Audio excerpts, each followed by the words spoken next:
one thing and you mix it with another thing, then it hardens. But if you add some in that's not supposed to be there and it's fully developed, right, you're not going to take that out. Like if you added oil, you threw some oil in the epoxy, like, now you f***ed that whole thing up. That's kind of what you're doing to a person when you raise a person famous. If you take some reality star from the time they're 5 and then they're in a sitcom and a movie, and then you've gone through your whole, I don't know why I said reality star, but you've gone through your whole life. If you're that person, if you're Justin Bieber, you've gone through your whole life. Under that eye. Under the eye, and it's gotten bigger and bigger and bigger, and more people paying attention. Like you never had a moment like you did where you're working for the railroad tracks. Right. It was hard for me being that young and being in the industry and not knowing where to turn, and everyone, telling me they love me and, just turn their back on you in a second. Joe Rogan just stepped into a conversation people have been avoiding for years, and now he's pointing straight at Ellen DeGeneres, Diddy, and Justin Bieber's early story. Word is what he's hinting at ain't just industry mentorship.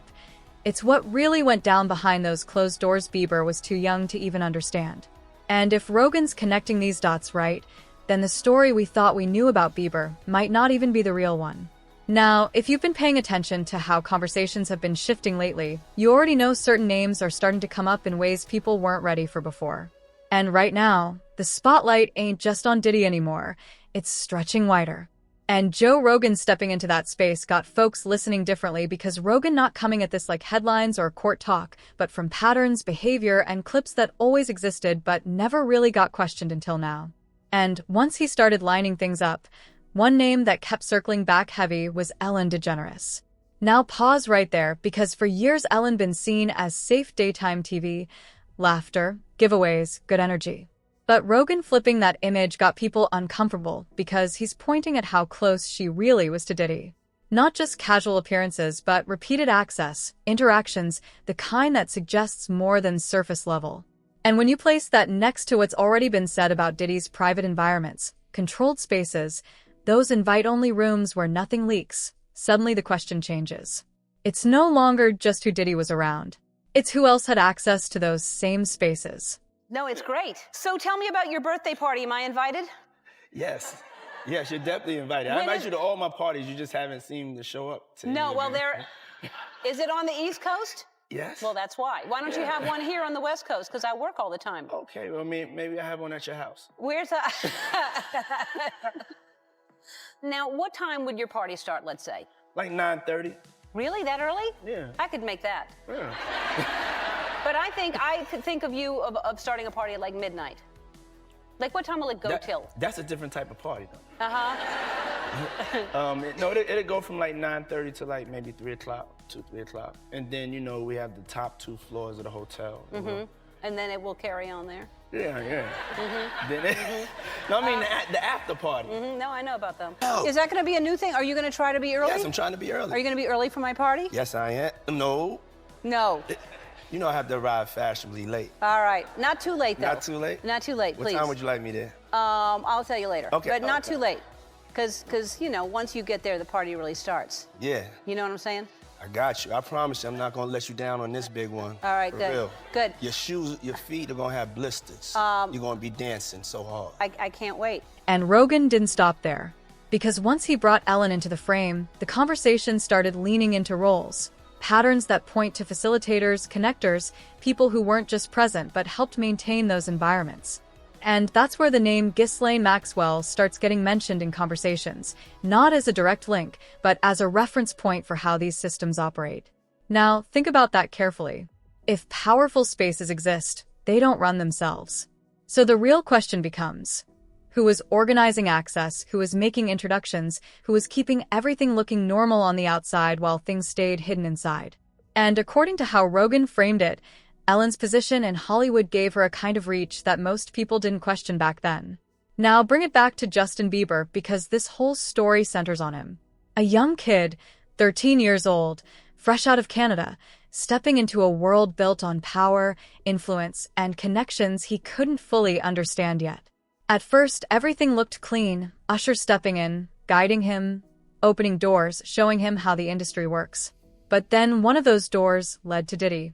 And that's where Rogan starts asking the real questions.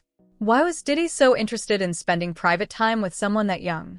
Why were there moments being described that couldn't be talked about publicly? And why did it all sound normal back then, but feels completely different now? Tired of being played out. Like, all of this is weird. Weird. And it's just, it's the symbolism. It's all of that. I'm tired of Usher. I wish somebody would come out and just like sue him. Like, we need Usher. No, we do. We need a victim to come out and be honest about him. Because what I'm realizing is that he's gonna fake the funk into the victim, man. He's just gonna keep on sucking the devil's. And I don't know, you know, like with a baby, that pacifier, sometimes you gotta pull it out. You know what I'm saying? And take it away, right? When the baby's used to sucking on the pacifier. Because old clips resurfaced. Diddy talking about having time alone with Bieber, describing experiences he couldn't disclose, calling it something every young person would dream of. And Rogan pointed out something simple, but heavy. Mentorship doesn't usually come with secrecy. So, what exactly was being kept hidden? Now here's where the tone shifts, because it's not just about what was said back then. It's about how Bieber has acted since. So check this out, yo. Justin, you ever seen the movie 48 Hours? Right now, he's having 48 hours with Diddy, him and his boy. They're having the times of their lives, you know, where we hanging out and what we doing. We can't really disclose, but it's definitely a 15-year-old's dream. You know, I have been given custody of him. You know, he signed to Usher. I'm signed to Usher. I had legal guardianship of Usher when you know he did his first album. I did Usher's first album. I don't have legal guardianship of him, but for the next 48 hours, he's with me. So and we gonna go full crazy. I'm going crazy. Crazy. The emotional interviews, the breakdowns, the way he talks about protecting younger artists like Billie Eilish. That didn't sound like someone just dealing with fame pressure. It sounded personal. And even Bieber himself has hinted at betrayal, people he trusted turning out different behind closed doors. Now Rogan takes that and connects it back to the environment. Because if a young artist is placed in rooms they didn't choose, surrounded by powerful figures, then the responsibility doesn't just fall on one person. It spreads across everyone who had access. It was hard for me being that young and being in the industry and not knowing where to turn, and everyone, you know, telling me they love me and, you know, just turn their back on you in a second. I just want to protect her, you know? I don't want her to. And that's where Ellen comes back into the picture again, because if she was close to Diddy, comfortable in that circle, present in that world, then people start asking, how much did she know? And that question alone shifts the entire narrative. Now here's where it gets even deeper, because Rogan didn't frame this as an isolated situation. He framed it as a pattern, a system where young talent gets pulled in early, exposed to environments they don't understand, then expected to move like nothing happened. And that's where other names start entering the conversation. Bryce Gray, young, rising fast, meets Will Smith, then suddenly everything falls apart. Public struggles, emotional breakdowns, career collapse. Jaguar even hinted at this and calls Will out. All of those children that were harmed and corrupted while in his care.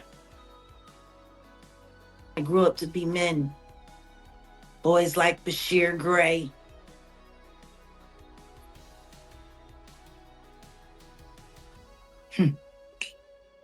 August Alsina. Your own son. Like, your own son.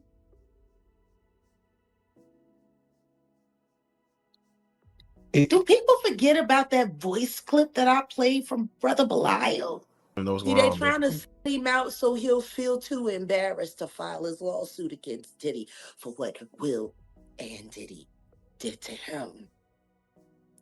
With Jaden and Justin present that tape. Shit's great. I'm watching him, you know, he's with my man Charlie Mack. So Charlie was with me every step of the way. First out the limo. So Charlie has been with me, you know, 30 years coming up in the business. So, you know, he's surrounded by a whole lot of strength. He's surrounded by a whole lot of love. August Alsina entering powerful circles, leaving with visible emotional damage, speaking on experiences that didn't feel like normal relationships. Even Jaden Smith getting mentioned in broader conversations about being around elite environments at a young age. Now, none of these stories are identical, but Rogan's point wasn't about proving one single narrative. It was about showing repetition. Because when multiple young artists enter the same types of spaces and come out changed, the pattern becomes harder to ignore. I actually sat down with Will and had a conversation due to the transformation from their marriage to life partnership that they've spoken on several times, and it, not involving romanticism. He gave me his blessing, and I totally gave myself to that relationship for years of my life, and I truly and really, really deeply loved and have a ton of love for her. I devoted myself. You and I were going through a very difficult time. Yeah. And we decided... I was done with your ass. Yeah, you kicked me to the curb. I was done with you. Yeah. Marriages have that, though. Marriages have that. Yeah, we broke up. And then what did you do, Jada? Well, I think from there, as time went on, I got into a different kind of entanglement with August. Now, back to Bieber, because the biggest question isn't just what happened, it's who allowed it. Usher introduced him. Did he spend time with him? Ellen existed in that same circle, giving him birthday shouts, even calling him nicknames like Cuddle McNuggle, stuff that didn't sit right, then brushing it off with a "you don't need to know why." Now here's another layer that Rogan hinted at: timing. Because as more names got mentioned, certain people started moving differently. Ellen made fewer public appearances, a quieter presence, and eventually stepped away without much explanation. And while that doesn't prove anything, it does make people look closer, because timing in situations like this always raises eyebrows. Now, ask yourself this. If everything was normal, why do old clips suddenly look different? Why do past interactions feel uncomfortable now when they didn't before? And more importantly, why do so many people connected to these environments either stay silent or respond in ways that don't fully address the questions being asked? So now you've got a young artist who shows signs of carrying something deeper. You've got powerful figures connected through the same circles. Then resurface clips, shifting narratives, and a pattern that keeps repeating with different names. So the real question becomes, was Justin Bieber just another artist navigating fame, or was he someone who saw and experienced something that the public is only now starting to piece together? And if that's the case, how many other stories out there follow the same pattern? How many people stay quiet because speaking up costs too much? Because if what Rogan is pointing at holds weight, then this conversation isn't just about one person anymore. It's about how the system itself operates, who it protects, and who's hurt. So now I've got to ask you, do you think these are just coincidences? Or do you think there's something deeper connecting all these dots that people are only now starting to see? And if more voices start speaking up, what else do you think might come out? Drop your thoughts in the comments down below. And don't forget to like and subscribe for more stories.